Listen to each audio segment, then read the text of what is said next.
The electric guitar, invented in 1931 by George Buchamp. His original influence came from the idea of jazz artists that wanted to be heard in larger rooms when performing concerts.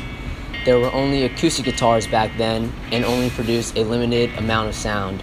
The first amplification of instruments came from putting a telephone transmitter into a violin. George Buchamp took this idea and created the electric guitar. It has become a huge success and has without a doubt accomplished the original mission of being heard in larger arenas. It's now played all around the world. How it works. Electric guitars use electromagnetism. A bar magnet is put in the solid body of the electric guitar, which generates magnetic fields through and around the guitar. The guitar strings then become magnetized from the field. When the guitar strings are strummed, it creates a vibration that causes changes in that field. Then a coil of thin wire detects the magnetic field and the changes in it and sends a small electric current to the amplifier. The amplifier then projects the sound made by the electric current through a loudspeaker. The meta system as a whole would be considered guitars, which are split into two types, electric and acoustic.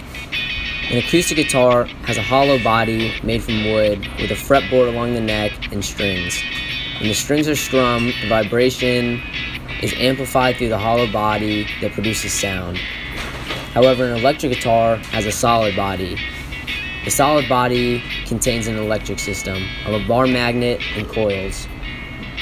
When the magnetic field is produced, the coils send the sound to an amplifier which produces a louder sound through the speaker. System boundary. The input depends on the skill level and knowledge of the user. By strumming certain strings and pressing down on certain frets, you get an output of what can be notes to create music or just random noises. The internal feedback depends on the tuning and pitch of the guitar. External feedback includes people buying guitars, the amount of practice they put into playing guitars, and whether or not music is being sold from playing the guitar. Guitar system classification. The electric guitar itself is classified as a physical, non-living system. However, since you need a user to properly work the system as a whole, it would be considered living.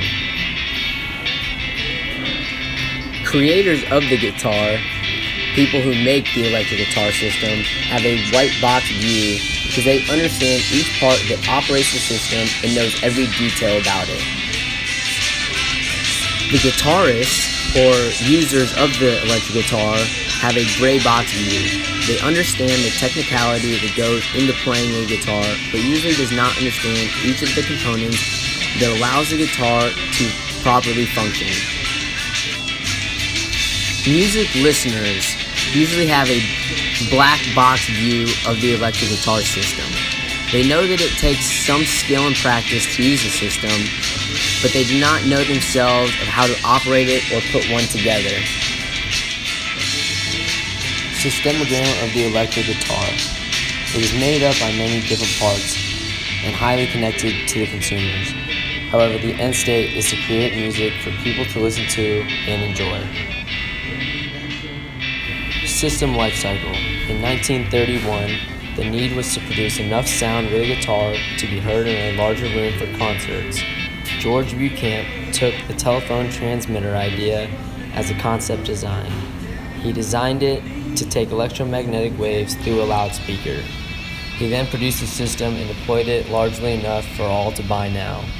The operation of the system has evolved just as much as the guitar itself. People are finding new skills and ways to play the guitar every day. Electric guitars are usually not retired, but must be taken care of and have strings replaced from time to time. Electric guitars have come a long way since 1931.